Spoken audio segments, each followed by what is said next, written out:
America ও ইসরায়েলের সঙ্গে চলমান যুদ্ধ পরিস্থিতির আবহে ইরানের ফুটবল বিশ্বকাপে অংশগ্রহণ নিয়ে দীর্ঘদিন ধরেই অনিশ্চয়তা তৈরি হয়েছে। তবে ফিফা সভাপতি জিয়ানি ইনফান্তিনো আবারও জানিয়ে দিলেন, আমেরিকায় অনুষ্ঠিত আসন্ন বিশ্বকাপে ইরান অংশ নেবে এবং তাদের ম্যাচ হবে আমেরিকায়। বৃহস্পতিবার ভ্যাঙ্কুভারে ফিফা কংগ্রেসে ভাষণ দিতে গিয়ে তিনি এই কথা ঘোষণা করেন। ইনফান্তিনো বলেন, শুরুতেই পরিষ্কার করে জানিয়ে দিচ্ছি, অবশ্যই ইরান বিশ্বকাপে অংশ নেবে, তারা আমেরিকায় খেলবে।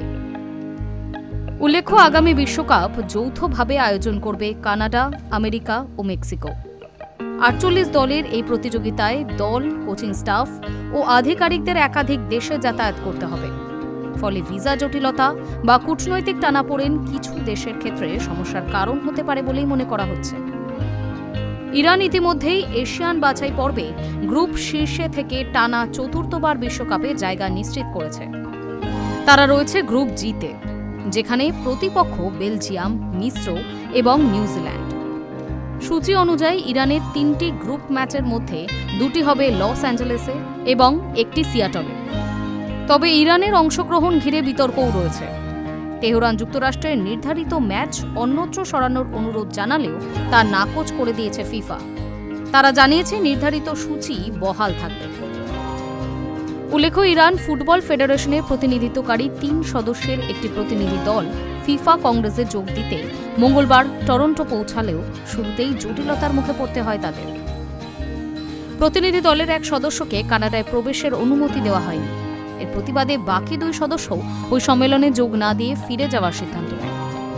ইরানের সংবাদ মাধ্যমের দাবি, মেহেদি তাজ সহ 3 কর্মকর্তা কানাডার অভিবাসন দপ্তরের অপমানজনক আচরণের প্রতিবাদে দেশে ফিরে গিয়েছেন। তাছাড়াও প্রতিনিধি দলে ছিলেন সাধারণ সম্পাদক হেদায়েত মোমেনি এবং তার ডেপুটি হামেদ মোমেনি। মেহেদি তাজ অতীতে ইসলামিক রেভলিউশনারি গার্ড কর্পস বা আইআরজিসির সদস্য ছিলেন। অন্যদিকে কানাডা সরকার জানায়, 2024 সালে আইআরজিসিকে সন্ত্রাসী সংগঠন হিসেবে তালিকাভুক্ত করার পর ওই বাহিনীর সঙ্গে সম্পৃক্ত ব্যক্তিদের দেশটিতে প্রবেশের অনুমতি দেওয়া হয়নি। এবার আমেরিকান রাজনীতিবিদ মার্কো রুবিও জানিয়েছেন, ইরানের ফুটবলারদের অংশগ্রহণের ওয়াশিংটনের আপত্তি নেই। তবে তিনি বলেন, আইআরজিসির সঙ্গে সম্পর্ক রয়েছে এমন কাউকে খেলোয়াড়দের সঙ্গে আসতে দেওয়া হবে না। সব মিলিয়ে ট্রাম্পের দেশে বিশ্বকাপে ইরানের উপস্থিতি নিয়ে মাঠের বাইরের কূটনৈতিক টানাপোড়েন এখন থেকেই আলোচনার কেন্দ্রবিন্দুতে রয়েছে।